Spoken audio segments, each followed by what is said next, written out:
Welcome back. In this video, we're going to look at examples of using the alternating series test and approximating the sum of alternating series. Let's get to it.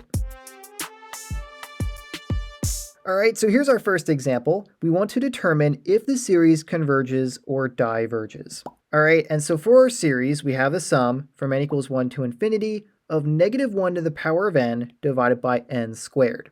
Now, whenever you see a series that has -1 to the power of n, or -1 to the power of n plus 1, or n minus 1, you know that you have a series that is an alternating series. Its terms are going to alternate between being negative and positive. And so in order to determine if an alternating series converges or diverges, we can use the alternating series test. And the alternating series test says this: for a sequence a sub n that is greater than 0, meaning that it is a positive sequence, these two forms of an alternating series, where you have that sequence multiplied by -1 to the power of n or -1 to the power of n plus 1, those alternating series converge if 1, the limit as n approaches infinity of a sub n is equal to 0. In other words, we are using the divergence test, and if the results are inconclusive, meaning that the limit is equal to 0, then the first requirement is met, and then 2, our sequence needs to be decreasing, meaning that a sub n plus 1, or the next term of the sequence, is less than or equal to the previous term a sub n. And this needs to be true for all values of n greater than or equal to 1. All right, so in order for an alternating series to converge, these two requirements need to be met. We have to identify what that sequence is, a sub n, take the limit as n approaches infinity of that sequence, and if that is equal to 0 and that sequence is decreasing, we know that the alternating series converges. Okay, so if we go back to our example, what would be the sequence a sub n for this series?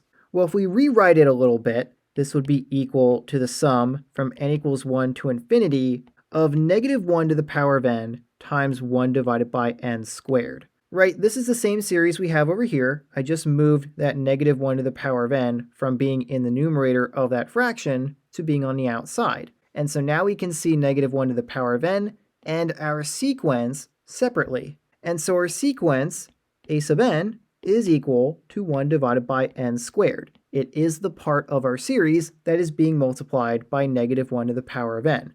All right, and so in general, what you're going to find is that the sequence a sub n is just going to be what is in your series, excluding -1 to the power of n. So if you remove that from your series, you just have 1 divided by n squared, which is our sequence. Okay, so now let's test each of those requirements for the alternating series test. So we'll start with the first requirement. Let's look at the limit as n approaches infinity of 1 divided by n squared. And so what happens to 1 divided by n squared as n approaches infinity? Well, as n gets larger, this denominator is going to get larger as well. As n approaches infinity, and we're squaring that value, this denominator will get larger and larger. And when you have a fixed value like 1 divided by an increasing denominator, that whole value will approach 0. And so this limit is equal to 0. And so our first requirement is met. The limit as n approaches infinity of a sub n is equal to 0. All right, now let's check our second requirement. Let's see if a sub n plus 1 is less than or equal to a sub n. And so if we look at a sub n plus 1, that will be 1 divided by n plus 1 squared, right? We just replace n with n plus 1, so we have n plus 1 squared, and we're comparing that to a sub n, which is 1 divided by n squared. And so will 1 divided by n plus 1 squared be less than or equal to 1 divided by n squared? Well, if we look at the denominators, this denominator will always be larger than this denominator, right? We have n plus 1 squared compared to just n squared. And as the denominator of a fraction increases, the value of that fraction gets smaller. And so, since this denominator is greater than this denominator, this fraction is less than or equal to this fraction. All right, and so our second requirement is met. Our sequence is a decreasing sequence. And so because this limit as n approaches infinity of the sequence is 0 and the sequence is decreasing, we can conclude via the alternating series test that our series converges. All right, so that is our final solution. Our series converges. Okay, let's look at another example. All right, so here's our next example. Once again, we want to determine if the series converges or diverges. And this time we have this series, the sum from n equals 1 to infinity of negative 1 to the power of n plus 1 divided by e to the power of n. Okay, and so notice in the numerator that we have negative 1 to the power of n plus 1. That is a big indicator that the series we are working with is an alternating series. As soon as you see negative 1 to the power of n plus 1, or just n, or n minus 1, you know that your series is an alternating series. And so in order to determine if it converges or diverges, we need to use the alternating series test. So first let's identify what our sequence is. We need to know what a sub n is equal to, and all you have to do to find that is block out the negative 1 to the power of n plus 1 part, and then just rewrite the rest of your series. So in this case, that will be 1 divided by e to the power of n, right? If you remove this part from this expression, you're just going to be left with 1 divided by e to the power of n. Okay, so now let's check each of our requirements for the alternating series test. Let's start with the first one. We will take the limit as n approaches infinity of 1 divided by e to the power of n. And so what happens to 1 divided by e to the power of n as n approaches infinity? Well, e is going to be raised to a higher and higher power if this n is approaching infinity. And as e is raised to a higher and higher power, the value of that denominator is going to increase. And so we have a fixed value of 1 divided by an increasing denominator, and so that value will approach 0. All right, so this limit is equal to 0. And so our first requirement is met. Now let's check our second requirement. Let's see if we have a decreasing sequence. We need to make sure that a sub n plus 1 is less than or equal to a sub n. And so if we compare those two terms, we will have 1 divided by e to the power of n plus 1, right? That is a sub n plus 1 because we replace n with n plus 1. And we're going to compare that to 1 divided by e to the power of n. That is a sub n. All right, and so is 1 divided by e to the power of n plus 1 less than or equal to this fraction? Well, if we compare the denominators, e to the power of n plus 1 will always be larger than e to the power of n, right? This e is always raised to a power 1 higher than this e. And so for all values of n, this denominator will be larger than this denominator, which means that the value of this fraction will be less than this fraction. And so a sub n plus 1 is less than or equal to a sub n, and so our second requirement is met. And now we can conclude that this alternating series converges. Okay? Our sequence is decreasing, and the limit as n approaches infinity of our sequence is equal to 0, and so we know for a fact from the alternating series test that our series converges. All right, let's look at another example.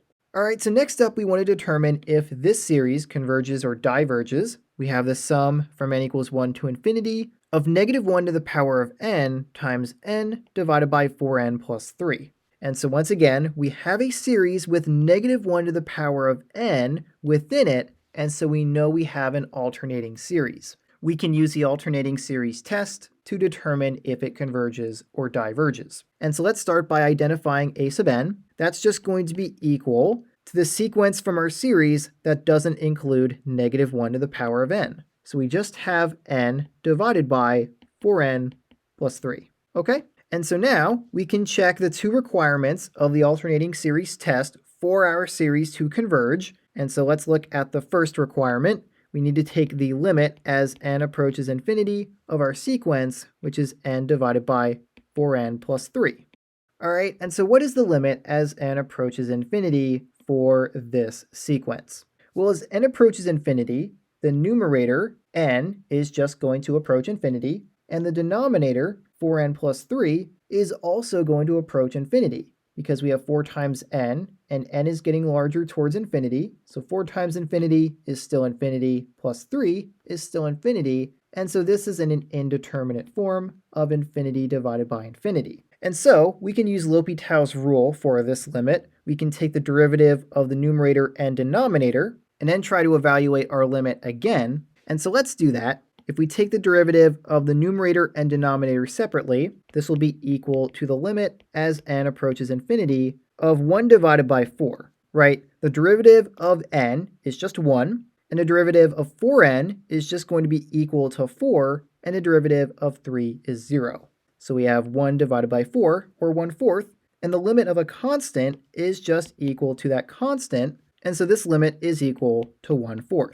However, 1/4 is not equal to 0, which is what the limit needs to be equal to for the alternating series test. And so since that limit is not equal to 0, then we know that this series passes the divergence test, which means that our series diverges. It does not converge. All right. And so because this first requirement for the alternating series test was not met, we don't even need to check the second requirement. We don't need to see if our sequence is decreasing. We can just say that via the divergence test that our sequence diverges. The limit as n approaches infinity of a sub n was not equal to 0. All right, so this series diverges.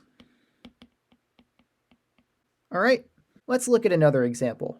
So here's our next example. We want to determine if the series converges or diverges, and we have the sum from n equals 1 to infinity of -1 to the power of n plus 1 times n plus 1 divided by the natural log of n plus 1. All right, and so since we have -1 to the power of n plus 1 within our series, we know that this series is an alternating series, and so we know that we can use the alternating series test. And so let's start by identifying a sub n, the sequence from our series. And so if we remove -1 to the power of n plus 1, we will have our sequence, and so that is what will be left over after removing that part. So a sub n is equal to n plus 1 divided by the natural log of n plus 1. Okay, so now let's check each of the requirements for the alternating series test. Let's start by looking at the limit of our sequence. So we'll have the limit as n approaches infinity of n plus 1 divided by the natural log of n plus 1. All right, and so what happens to this expression as n approaches infinity? Well, in the numerator, we have n plus 1. So if n is approaching infinity and we're adding 1, we just have infinity plus 1, which is infinity. So the numerator is infinity. And in the denominator, we have the natural log of n plus 1. And so n is approaching infinity. And so this is infinity plus 1. So we are plugging in infinity, or larger and larger values, into the natural log function. And as you plug in larger and larger values into the natural log function, it is going to output larger and larger values. And so the natural log of n plus 1 is going to approach infinity. And so this limit is in an indeterminate form of infinity divided by infinity, which means that we can use L'Hopital's rule, just like we did in the previous example. We can take the derivative of the numerator and denominator separately, and then try to evaluate our limit again. So if we do that, this will be equal to the limit as n approaches infinity of the derivative of n plus 1, and the derivative of n is 1, and the derivative of 1 is 0. So we just have 1 divided by the derivative of the natural log of n plus 1. Now the derivative of a natural log function will be 1 divided by the inside function times the derivative of that inside function. So we have 1 divided by n plus 1 times the derivative of n plus 1, which is just 1. So we're multiplying by 1. All right, and so if we simplify, 1 divided by 1 divided by n plus 1 is just going to be the reciprocal of this fraction. So this is equal to the limit as n approaches infinity of n plus 1 divided by 1. But anything divided by 1 is just itself, so we can rewrite this to be the limit as n approaches infinity of n plus 1. Okay, and so what is the limit as n approaches infinity of n plus 1? Well, as n approaches infinity, that will be infinity, and we're adding 1. And so as n gets larger, this whole value is just going to get larger. It's going to approach infinity. So this is equal to infinity, which is not equal to 0, right? The limit of our sequence is not equal to 0, and so once again, the alternating series test cannot be applied to this series. Instead, we have shown that it passes the divergence test, meaning that the series will diverge because the limit of the sequence was not equal to 0. All right, so because the limit is not equal to 0, we can make the conclusion that this series diverges. All right, so as soon as you find that that limit is not equal to 0, you don't even need to check the second requirement for the alternating series test. You don't need to check if your series decreases or not, because you already know that your series diverges, so there's no need to try to finish the alternating series test because it's not going to converge. Okay, let's look at another example. All right, so next up we have this series, and we want to determine if it converges or diverges. We have the sum from n equals 1 to infinity of cosine of n times pi. Now this looks a lot different than the series we have been looking at so far, and so to kind of get an idea of what we're working with here, let's write out the first couple terms of this series. All right, so this is going to be equal to cosine of 1 times pi, right? That's when n equals 1. Then we'll add that to when n equals 2, which is cosine of 2 times pi. Then we'll add that to cosine of 3 pi. That's when n equals 3. And we'll add that to cosine of 4 pi, which is when n equals 4. And that could continue on forever, but I'm going to stop there. And so what is the value of cosine of pi, right? 1 times pi is just pi, so I'll rewrite that. We just have pi. Well, cosine of pi is equal to -1, and then cosine of 2 pi is +1, so we have +1. Cosine of 3 pi is -1, so we have -1. And cosine of 4 pi is +1, so we have +1. And that would continue on from there. And so as you can see, cosine of n times pi is an alternating series. We are alternating between -1 and +1, right? This is going to continue on forever. Since cosine of pi is -1 and cosine of 2 pi is +1, every time you add another 2 pi to each of those values, -1 and 1 are going to repeat. They're going to show up again in the series, right? Pi plus 2 pi is 3 pi, and so cosine of 3 pi was also -1, and 2 pi plus 2 pi is 4 pi, and that was equal to +1. And so every period, every 2 pi, you're going to get those same values. And so this series is going to alternate between -1 and +1 forever. In fact, this series is actually equal to the sum from n equals 1 to infinity of -1 to the power of n, right? These are the exact same terms that result from this series. And so whenever you see cosine of n times pi within a series, you know that you are working with an alternating series. Okay, and so we could use the alternating series test to determine if this series converges or diverges. In this case, our sequence a sub n is just equal to 1, right? We just have -1 to the power of n in our series here, which we are saying is equivalent to this series. And so the sequence that is being multiplied by that part would just be 1. We don't have anything else in our series. And so a sub n is equal to 1. And so if we test the first requirement of the alternating series test by looking at the limit as n approaches infinity of a sub n, which is 1, and the limit of 1 is just equal to 1, which is not equal to 0. And so we know that this series is going to diverge. In order for an alternating series to converge, the limit of the sequence needs to be equal to 0. All right, so that requirement is not met, and we can conclude that this series diverges. Okay, but the big takeaway here is that when you see cosine of n times pi, you're essentially looking at -1 to the power of n. They are the same exact series. They have the same exact terms and will have the same exact effect on any other sequence that it is being multiplied by within a series. All right, so next up we want to determine if this series converges or diverges. We have the sum from n equals 1 to infinity of cosine of n times pi times the square root of n divided by n plus 2. Now, if you just watched our previous example, you know that when you see cosine of n times pi, that you are essentially looking at -1 to the power of n. And so, when you see cosine of n times pi, you know you have an alternating series. And so if we want to know if this series converges or diverges, we can use the alternating series test. And so we need to identify our sequence a sub n. And the way we'll find that in this case is just by ignoring cosine of n times pi and rewriting the rest of our series, right? So we'll have that this is equal to the square root of n divided by n plus 2. We just removed cosine of n times pi from that expression to get our sequence. And so now we can use the alternating series test. We will check the first requirement by looking at the limit as n approaches infinity of the square root of n divided by n plus 2. All right, now for this limit, as n approaches infinity, the numerator and denominator are both going to get larger and approach infinity, and so this would be in an indeterminate form that is compatible with L'Hopital's rule, but instead of using L'Hopital's rule again, I'm going to use a different method to evaluate this limit. Remember that when you are solving limits at infinity, that a common technique that you can use is multiplying by a form of 1 divided by n to the highest power found in the numerator or denominator. In this case, that highest power is n to the first power, because the square root of n would be n to the 1/2 power. So we're going to multiply by a form of 1 divided by n divided by itself. However, to make it easier to multiply this by the square root of n, we could rewrite 1 divided by n to be the square root of 1 divided by n squared.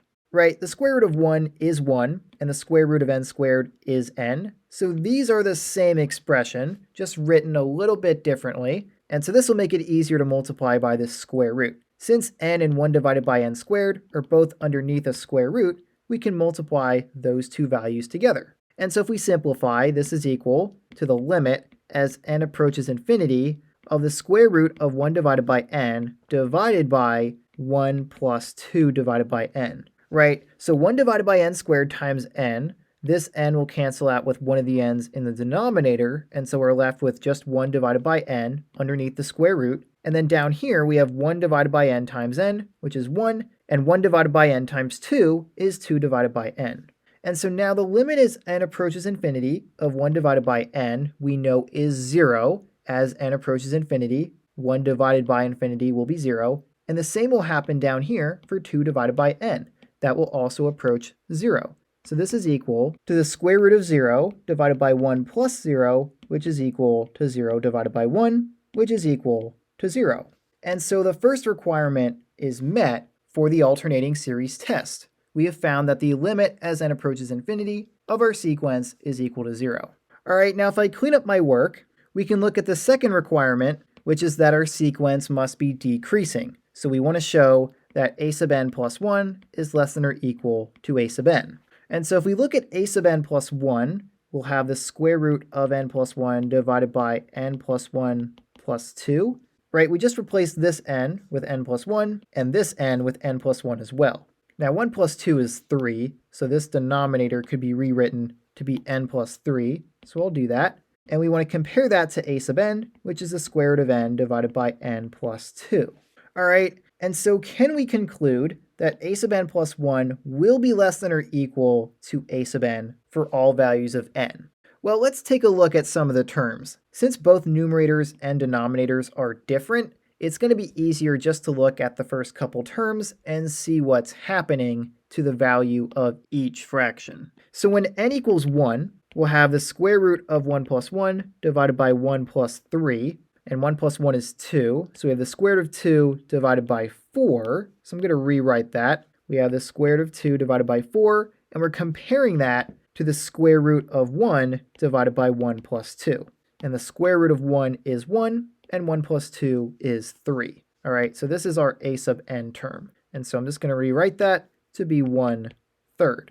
Now, is the square root of 2 divided by 4 less than, greater than, or equal to 1/3?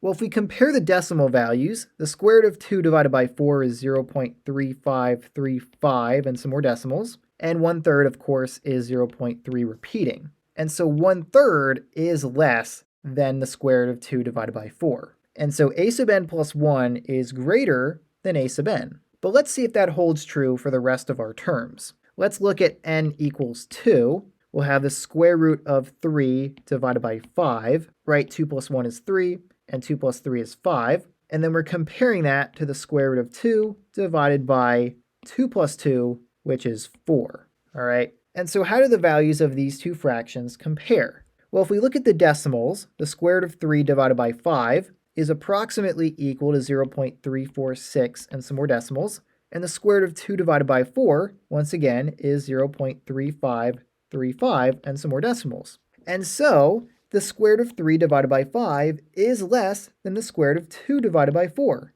right? This decimal value is less than this decimal value. So now the inequality is flipped. we went from a sub n plus 1 being greater than a sub n when n is equal to 1 to a sub n plus 1 being less than a sub n for n equals 2. And so let's see if this continues for n equals 3, and then maybe we will be able to conclude that this sequence is decreasing after a certain value of n. So if we look at n equals 3, I'm just going to erase our work for n equals 1, we will have the square root of 4 divided by 6, right? That's our term for a sub n plus 1. We have 3 plus 1, which is 4, and then 3 plus 3, which is 6. And that will reduce to 2 divided by 6, which is 1/3. All right, so this is just 1/3, which we know is 0.3 repeating. And we're comparing that to a sub n, which will be the square root of 3 divided by 5, right? 3 is equal to n, and then n plus 2 is 3 plus 2, which is 5. Okay, now the square root of 3 divided by 5, we already have that decimal right here. It's 0.346 repeating. And so 1/3 is less than the square root of 3 divided by 5 if you look at these decimal values. And so now we can see that after n equals 2, the terms of this sequence are decreasing. A sub n plus 1 is less than a sub n. And this is going to continue on for the rest of the terms. All right, so we can conclude that our sequence is decreasing, but only when n is greater than or equal to 2. We just kind of cut out that first term. It doesn't really matter that for n equals 1, that the sequence wasn't decreasing, because if we just ignore that first term, the convergence of our series is not going to be affected. All right? We are allowed to cut out the first couple terms of a series if we need to in order to show that this requirement is met. All right, and so since both of those requirements are met, we now know that this series converges. Okay, our sequence is decreasing for n greater than or equal to 2, and the limit of our sequence is equal to 0. And so we know that our series converges. Okay, so now let's look at a slightly different example. We're now going to look at how to approximate the sum of an alternating series once we know that it converges. All right, so here's our next example. We want to approximate the sum of a series with an error less than 0.001. And so here's our series. We have the sum from n equals 1 to infinity of -1 to the power of n plus 1 divided by n cubed. Now before we can approximate the sum of this series, we need to make sure that it actually converges first, because if our series diverges, then it doesn't have a sum. We can't approximate a sum that doesn't exist. And so we need to make sure that this series converges. All right, now we do have an alternating series because we have -1 to the power of n plus 1 in the numerator here. And so we know that we can use the alternating series test. In this case, our sequence a sub n is 1 divided by n cubed, right? We just remove -1 to the power of n plus 1, and we're left with 1 divided by n cubed, and so that's our sequence. Now, if we check our requirements, the first one is that the limit as n approaches infinity of our sequence must be 0. So let's see if that is true. The limit as n approaches infinity of 1 divided by n cubed will be 0, because we have a fixed value of 1 divided by an increasing denominator. As n approaches infinity, n cubed is going to get larger and larger. And so this limit is equal to 0. So our first requirement is met.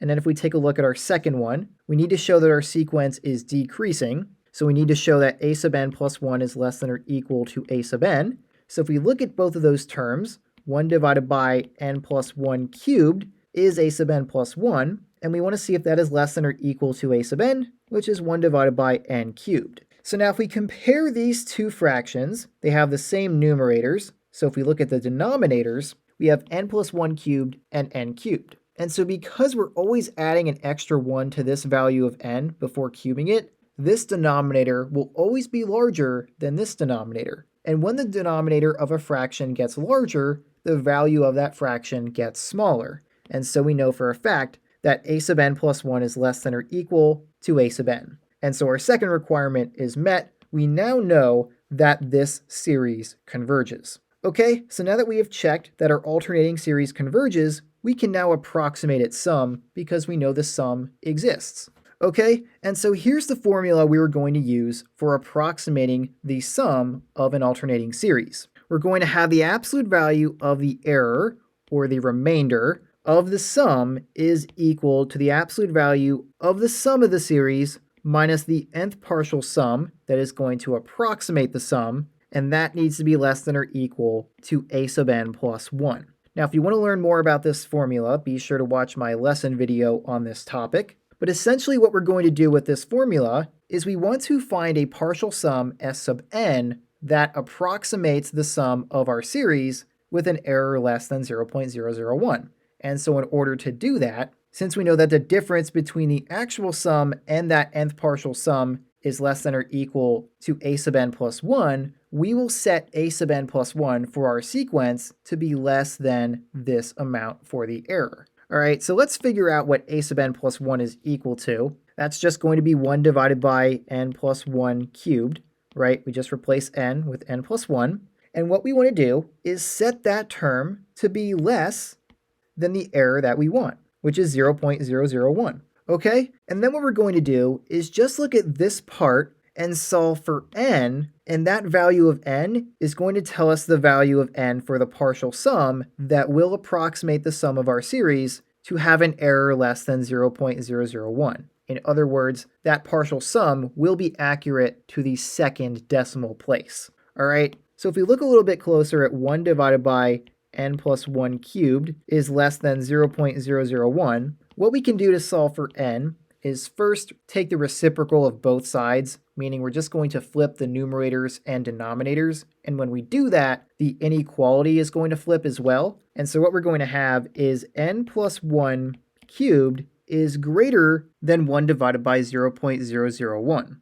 Right? If we flip the numerator and denominator on both sides of this inequality, this becomes n plus 1 cubed. The sign flips from being less than to greater than, and 0.001 becomes 1 divided by 0.001, which is actually equal to 1,000. So I'm just going to rewrite that, and we will have 1,000. So now if we try to solve for n, if you take the cubed root of both sides, the cubed root of 1,000 is 10. So we have n plus 1 greater than 10. And if we subtract 1 from both sides, we will have that n is greater than 9. And so what we learn here is that when n is greater than 9, our partial sum, s sub n, will approximate the sum of this series with an error less than 0.001. And so we can calculate that approximate sum by calculating a partial sum where n is greater than 9. So we'll just choose the next value of n, which is 10. And so if I clean up my work here, we can approximate the sum of our series with an error less than 0.001 by calculating the 10th partial sum, s sub 10. All right, and so if we calculate that partial sum, we're going to have to write out the first 10 terms of our series. And so remember, the signs are going to alternate, where the first term is positive, because when n equals 1, 1 plus 1 is 2, and negative 1 squared is positive 1. But after that, we're going to alternate between negative and positive terms. But the main part of our term that we want to pay attention to is the 1 divided by n cubed. So when n equals 1, we have positive 1 divided by 1 cubed. Then our next term will be negative, so we're subtracting when n equals 2. So we'll have 1 divided by 2 cubed. Then we have plus 1 divided by 3 cubed. Then minus 1 divided by 4 cubed, plus 1 divided by 5 cubed, minus 1 divided by 6 cubed, plus 1 divided by 7 cubed, minus 1 divided by 8 cubed, plus 1 divided by 9 cubed, minus 1 divided by 10 cubed. All right, so those are the first 10 terms of this series. Now, if we simplify, this will be equal to 1 minus 1/8. All right, so 1 divided by 1 cubed is just 1. 2 cubed is 8, so we have 1 divided by 8. And then I'm just going to write out what each of these cubes are from here on out. So we have plus 1 divided by 3 cubed, which is 27. Then we're going to subtract 1 divided by 4 cubed, which is 64, plus 1 divided by 5 cubed, which is 125, minus 1 divided by 6 cubed, which is 216, plus 1 divided by 7 cubed, which is 343, and then we're going to subtract 1 divided by 8 cubed, which is 512. Then we will add 1 divided by 9 cubed, which is 729, and then we will subtract 1 divided by 10 cubed, which is 1000. All right, so now if you add together all of these fractions, you will find that s sub 10, or the 10th partial sum, is approximately equal to 0.90111 and some more decimals. And so this is the approximate sum of this series with an error less than 0.001. This is the sum of our series that is accurate to at least the second decimal place. Okay, let's look at one more example for this video. All right, so here's our final example. We want to approximate the sum of the series with an error less than 0.01. All right, so this is a little bit different than our previous example. We had 0.001 last time, but now we just have 0.01. All right, so we're just trying to approximate the sum of this series that is accurate to at least the first decimal place. Okay, and so for this series, we have the sum from n equals 1 to infinity of -1 to the power of n divided by 10n plus 1. Okay, so we need to start by making sure that this series does converge, and so we can use the alternating series test. Since this is an alternating series, we have -1 to the power of n in the numerator, and so our sequence a sub n is equal to 1 divided by 10n plus 1. It's just the same expression over here, but without the -1 to the power of n. We just kind of remove that to get our sequence. And now let's check the two requirements of the alternating series test. So the first one, we need to look at the limit as n approaches infinity of 1 divided by 10n plus 1. And as n approaches infinity for this sequence, this n is going to get larger and larger towards infinity, and we're multiplying it by 10 and then adding 1. And so this denominator is just increasingly getting larger as n approaches infinity. So we have a fixed value divided by an increasing value, or 1 divided by infinity, which is always equal to 0. So our first requirement is met. So now let's look at the second one. Let's see if our sequence is decreasing. So we need to check to see if a sub n plus 1 is less than or equal to a sub n. So if we look at a sub n plus 1, we'll have 1 divided by 10 times n plus 1, and a sub n will be 1 divided by 10n plus 1. All right, now if we simplify this denominator, 10 times n is 10n, and then 10 times 1 is 10. So this will be rewritten to be 10n plus 10, but then 10 plus 1 is 11, so we can just rewrite that to be 11. So now if we compare these two denominators, we have 10n plus 11 and 10n plus 1, and so this denominator will always be larger than this denominator no matter what value of n we use. And because of that, the value of this fraction will always be less than this fraction, because that denominator is larger. And so we can conclude that a sub n plus 1 will be less than or equal to a sub n. And so our second requirement is met, and so we know that this sequence converges via the alternating series test. All right, so now that we know that that series converges and it will have a sum that we can approximate, we can now work on approximating that sum to have an error less than 0.01. All right, so that formula that we are going to use is that the absolute value of the error, or the remainder, is equal to the absolute value of the actual sum minus the partial sum, s sub n, and that is less than or equal to a sub n plus 1. All right, now a sub n plus 1 is equal to 1 divided by 10 times n plus 1 plus 1, but as you saw in the alternating series test, this denominator simplifies to 10n plus 11. So I'm going to rewrite that denominator and just have 10n plus 11.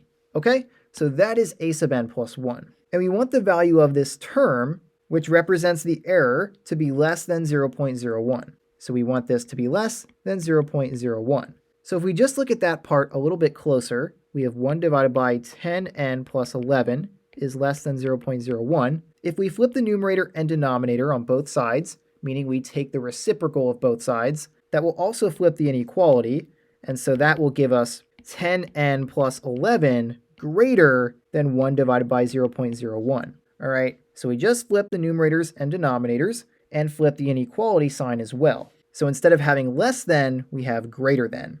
Now 1 divided by 0.01 is 100, so I'm going to rewrite that to be 100. So we have 100, and then if we solve for n, we can subtract 11 from both sides of the inequality. So we have 10n is greater than 89, that is 100 minus 11. And then if we divide both sides by 10, we'll have n is greater than 89 tenths, which in decimal form is 8.9. So I'm going to rewrite that to be 8.9. So when n is greater than 8.9, this partial sum will approximate the sum of this series with an error less than 0.01. Now we only work with values of n that are integers, right? And so what integer is greater than 8.9? Well, n equals 9 would be greater, and so we will use n equals 9 for our partial sum that will approximate the sum of this series with an error less than 0.01.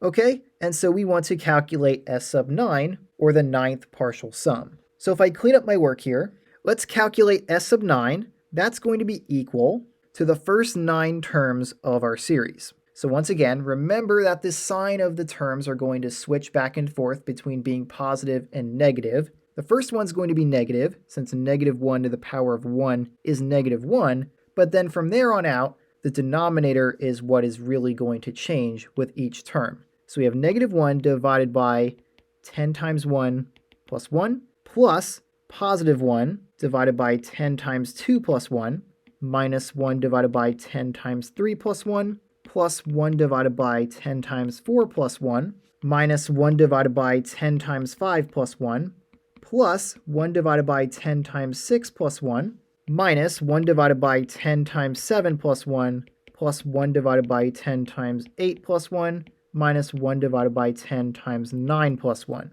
All right, so those are the first 9 terms of our series. Now if we simplify a little bit, this is equal to negative 1 divided by 11, right? 10 times 1 is 10, plus 1 is 11. And then each of the rest of these denominators is just going to increase by 10, right? 10 times 2 is 20, plus 1 is 21. 21 is 10 greater than 11. And then this denominator will be 31, and then 41, and 51, and so on. So we're going to have plus 1 divided by 21, minus 1 divided by 31, plus 1 divided by 41, minus 1 divided by 51, plus 1 divided by 61, minus 1 divided by 71, plus 1 divided by 81, minus 1 divided by 91.